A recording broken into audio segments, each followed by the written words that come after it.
तो बच्चों जरा इस टॉय को आप ध्यान से देखिए। यहां पर हमारे पास एक बर्ड है और एक छोटा सा आईफिल टावर है। तो ये बर्ड बच्चों अपने चोंच के सपोर्ट से इस आईफिल टावर पर बड़े आराम से हॉरिजॉन्टल प्लेन में बैलेंस हो जा रही है। इस शॉट्स के अंदर हमको ये कॉन्सेप्ट समझना होगा कि हॉरिजॉन्टल प्लेन में कोई भी बॉडी कैसे बैलेंस होती है। तो बेटा इसमें हमारे पास दो बड़े इंपॉर्टेंट पॉइंट्स होते हैं, एक है पॉइंट ऑफ सपोर्ट और दूसरा है centre of mass. Centre of mass जहां पर ग्रेविटेशनल फोर्स काम करता है। तो बेटा कॉन्सेप्ट ये है कि कभी भी जब ये जो दो पॉइंट्स होते हैं, जब ये सेम वर्टिकल लाइन पर आ जाते हैं तो बॉडी हॉरिजॉन्टल प्लेन में बैलेंस हो जाती है। अगर आप फिटनेस का ध्यान रखते हैं, अगर आप पुशअप्स करते हैं, तो बच्चों आपने ये चीज जरूर ऑब्जर्व की होगी, यदि पुशअप्स करते वक्त हम अगर अपनी बॉडी को थोड़ा सा आगे की तरफ ले जाएं तो हम अपनी बॉडी को हॉरिजॉन्टल प्लेन में बैलेंस कर सकते हैं। इसका कारण क्या है कि जब बॉडी का सेंटर ऑफ मास और जो आपने हैंड का सपोर्ट लगा रखा है, जब ये सेम वर्टिकल लाइन पर आ जाते हैं, तो बॉडी को हॉरिजॉन्टल प्लेन में बैलेंस किया जा सकता है। अगर मैं आपसे ये कहूं कि आप टावर पे इस तरीके से लटक के दिखाइए,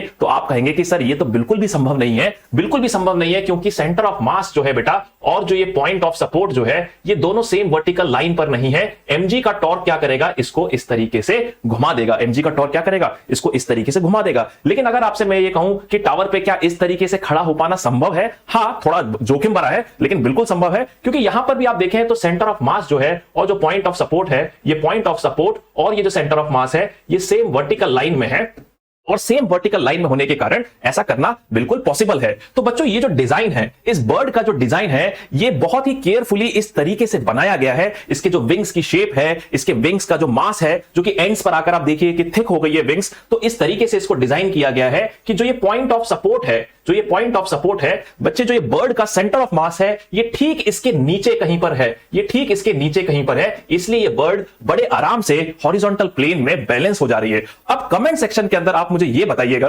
कि अगर मैं इस बर्ड को ऐसे नीचे पुश कर रहा हूं तो बेटा ये अपने आप ऐसे ऊपर आ जा रही है। दोबारा से देखिए, अगर मैं इसको नीचे की तरफ पुश कर रहा हूं तो ये ऊपर आ रही है। इसका कारण आप मुझे कमेंट सेक्शन के अंदर लिख के बताइए।